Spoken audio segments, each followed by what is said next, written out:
Hey there, Jen here, and this is a Happy Bit. I wanted to talk a little bit more about the quote Mutali shared in the last episode, and that is, the extent to which you can admire someone else's house is the roof. Love that. I'll say it again. The extent to which you can admire someone else's house is the roof. So often we try to compare our insides to everybody's outsides, and their outsides look pretty good, but you can't see very much when you're just looking at the roof. And so I wanted to talk a little bit more about that. The number one person I've caught myself comparing myself to over the years is a woman named Tara, who I love dearly, actually. And she has the calmest, most placid kids, or so it appears. And she's so calm and placid. She's always smiling. She seems like the perfect mom. And I watch them at church, and they sit ahead of us in a pew, and they're just so good. And then I look over at my own kids. There was the Sunday that my daughter Cora showed up without underwear.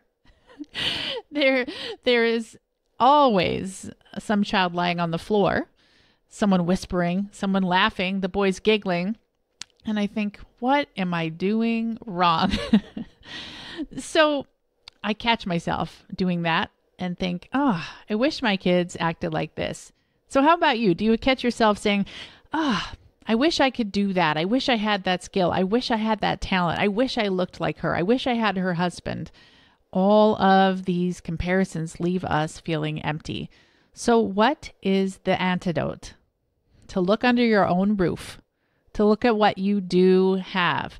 My kids may be higher energy and a little bit more independent and out of the box thinking, but that is actually going to serve them later.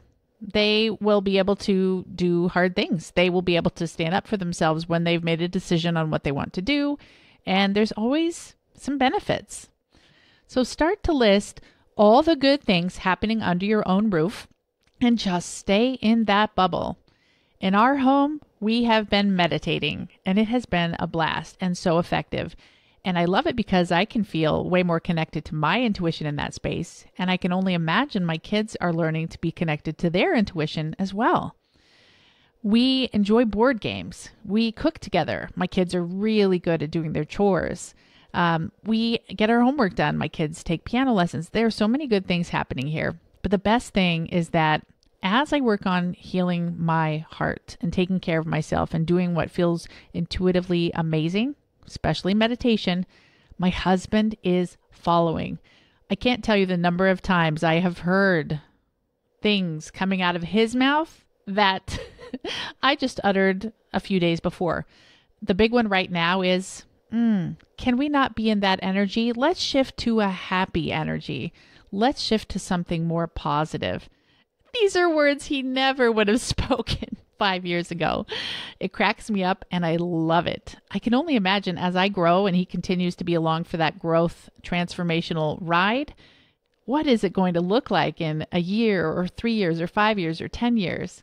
So start to focus on what's happening under your own roof and the growth and transformation you are experiencing. And when you feel off kilter, when you feel like something's not aligned, what do? We go back to that morning routine. We go back to that reflection time, that journaling or that meditation where you tap in and remember your authentic self. Know what you love, know what's important to you, and then make sure your use of time matches up with those things. Like Mutali said, we are co-creating a vision for the life we want. Co-creating with that higher power or that intuitive voice or our higher self, whatever you believe. So that is my challenge for you today. Stop imagining what is under everyone else's roofs. You can't see very far, and start focusing on what is under your roof, especially the good things happening under your roof. And that's my happy bit today, and I will see you next time. Make it a great day. Take care.